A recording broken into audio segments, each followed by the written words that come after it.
আসসালামু আলাইকুম গাইস, অবশেষে আমি চলে আসলাম সরিষা ক্ষেতে। তো এই যে সরিষা ক্ষেতটি আপনারা দেখতে পাচ্ছেন, এটি মূলত কোথায়? এই সরিষা ক্ষেতটি, এই সরিষা ক্ষেতটি রয়েছে রোহিতপুর।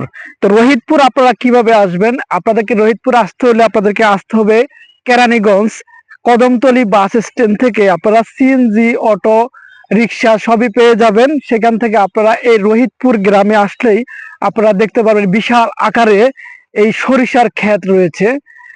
আমি আসলে মোবাইলের ক্যামেরার কারণে আপনাদেরকে স্পষ্ট দেখাইতে পারতেছি না। এখানে আসলে কত সুন্দর লাগতেছে, পুরো এলাকা জুড়ে এখানে সরিষার ক্ষেত রয়েছে।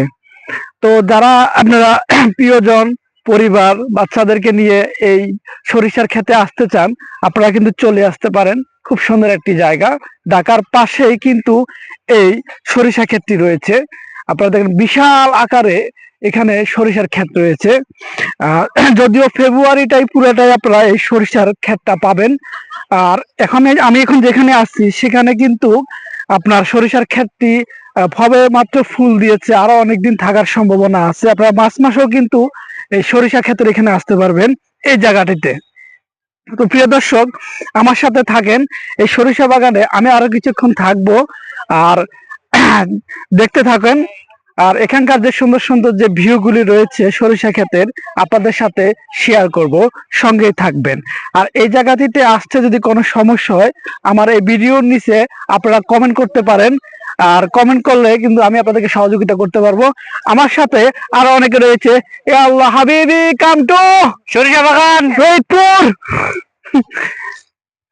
গাইস, দুজন কাপেলের দেখা পাইলাম এখানে এসে। আরো দুজনের কাপেলের দেখা পাইছি। এই যে তিনি রয়েছেন, তিনি তিনার পিছনে রয়েছেন। দুঃখিত, আমরা দেখাতে পারতেছি না, ক্যামেরায় দেখা যাচ্ছে না, কিন্তু দেখা যাচ্ছে না।